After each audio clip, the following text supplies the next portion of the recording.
जितने भी अधिकारी हैं वो इनकॉम्पिटेंट हैं, क्योंकि आप देखिए जिस तरह से अभी कोरोना काल में जिस तरह से लॉकडाउन लगाया जाता है, आप देखिए या तो नाइट कर्फ्यू के रूप में 6 बजे से सुबह 5 बजे तक, और वो भी ऐसे राज्यों में, मान लिया जाए बिहार की बात करें या झारखंड की बात करें, जहां पर कि आप 6 बजे के बाद या 9 बजे रात के बाद ऐसे भी घर से नहीं निकलते हैं। तो क्या ऐसी स्थिति में इस तरह के नाइट कर्फ्यू का कोई औचित्य है?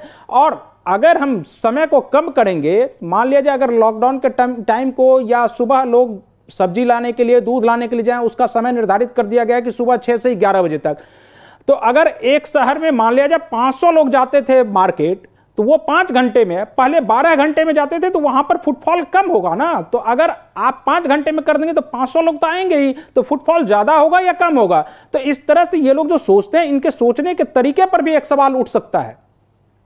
दो बातें मैं कहूंगा प्रवीण जी, मैं तो इस सब्जेक्ट पे बात नहीं कहूंगा। एक तो एम्पैथी होनी चाहिए। आप ब्यूरोक्रेसी में है, कहीं पे भी है, तो दूसरे लोग कैसे सोचेंगे, कैसे करेंगे, तो वो एम्पैथी मिसिंग है।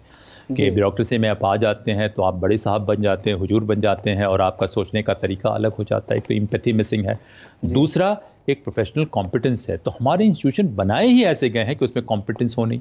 कोई व्याकरण पढ़ के, पाली पढ़ के, संस्कृत पढ़ के, अब क्या सिस्टम मुझे नहीं मालूम है, कि ये सब आते थे, लेकिन जो जीवन की समस्याएं हैं वो इनसे नहीं होती हैं। नहीं सर, ऐसी छोटा सा सवाल और जोड़ लेते हैं इसी में, कि क्या इस पूरे प्रोसेस में भी, जो ट्रेनिंग का प्रोसेस है, उसमें भी कुछ कमी है क्या? क्योंकि जो ट्रेनिंग है, आप देखिए जिस तरह से त्रिपुरा में जो डीएम ने किया, त्रिपुरा के डीएम ने त्रिपुरा पश्चिम, तो देखिए वो किस तरह से किया। क्या उनको जो हैंडलिंग के लिए बताया नहीं गया है कि आप मास को कैसे कंट्रोल कर सकते हैं? ट्रेनिंग में भी दिक्कत है। और दूसरी बात यह है कि लोगों को हमेशा एक ईगो वाला एंगल आ जाता है कि हीरो बनने के लिए।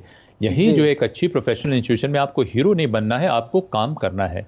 और काम करने के लिए देखिए कोई आपके पास इंसेंटिव नहीं है हाई क्वालिटी। जब सीनियरिटी बेस्ड प्रमोशन है, कनेक्शन बेस्ड प्रमोशन है, सिफारिश बेस्ड प्रमोशन है, रूल ऑफ लॉ है नहीं, तो ये विचित्रताएं तो आएंगी ही आएंगी, या ये विषमताएं आएंगी ही आएंगे। तो देखिए जो ब्यूरोक्रेसी का ढांचा है, मैं कहता हूं कि उसकी रिक्रूटमेंट से लेके, ट्रेनिंग से लेके, प्रमोशन से लेके, हर चीज़ को बदलने की ज़रूरत है। और वो छोटे मोटे काम से नहीं बदलेगी। जो बाहर में, मैंने जो अच्छे देश हैं वहाँ पे, जैसे पहले भी हम लोग इस विषय पे बातचीत कर चुके हैं और वो वीडियो ज़्यादा पॉपुलर नहीं हुई। तो देखिए जब तक लोगों को लगेगा नहीं कि मेरा सब कुछ इसमें इन्वॉल्व है, जो पैशनेटली उसको सोचेंगे नहीं, तब तक वो होगा नहीं। और ब्यूरोक्रेसी के इस ढांचे में पैशन आ ही नहीं सकता है कि आप एक दफ़े आ गए, आपकी प्रमोशन मोर और लेस एश्योर्ड है, आपको कुछ लोगों को जानना है, और आपके मैंने कुछ निचले स्तर पर तो ऐसे भी लोग हैं जिनको काम धाम से भी कुछ लेना देना नहीं है। तो देखिए ये ढांचा मैं कहता हूं कि सड़ चुका है। और जब मैंने कहा टेलीविजन पे 1 साल पहले, तो एक बड़े सीनियर ब्यूरोक्रेट मुझसे बहुत नाराज हो गए, रिटायर्ड ब्यूरोक्रेट है। उन्होंने कहा कि आप फ्रस्ट्रेटेड हैं और इस तरीके की बात कर रहे हैं। नहीं, मैं जानता हूं कि अगर दिक्कत आएगी तो कैसे कौन से लोग बिहेव कर सकते हैं, कैसे कौन सा इंस्टीट्यूशन रिस्पॉन्ड कर सकता है। ये बात इसलिए मैं कर रहा था कि मैं अपने काम जितने दिन मैंने किया, मेरे लिए वो काम नहीं था, मेरे लिए एक जुनून था, एक पागलपना था। तो इस वजह से सोच सकता था। तो ये जो है, मैं नहीं कहता हूं कि सारे लोगों को पागल होना चाहिए, लेकिन हाँ एक बेसिक लेवल जो है ऐसा होना चाहिए कि आपके इंस्टीट्यूशन कंसिस्टेंटली सोच सके।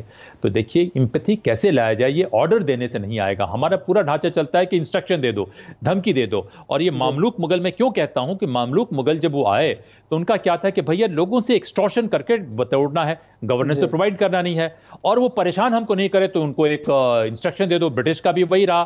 तो ये कुछ हैबिट्स जो है, इनविजिबल जो ट्रेडिशंस हैं, जो 1000 साल के, 500 साल के जब के भी हों, वो ट्रेडिशन हमारे सरकारी ढांचे, पॉलिटिकल ढांचे में अभी भी मौजूद हैं। और इसमें मैं ये कहता हूं कि जो मैं किसी की आइडेंटिटी से जोड़ के मैं बिल्कुल नहीं कह रहा हूं, क्योंकि वो लोग ही ऐसे थे जिनकी सोच ऐसी थी, और वो सोच का तरीका आज भी चल रहा है। तो इसको बदलने के लिए जो है बहुत बड़े, मैं सोचता बहुत गहन और बहुत बड़े दिमाग से सोच के इसको बदलने की जरूरत है, जो हुई नहीं, और शायद में भी इस ढांचे में उसमें क्षमता नहीं है।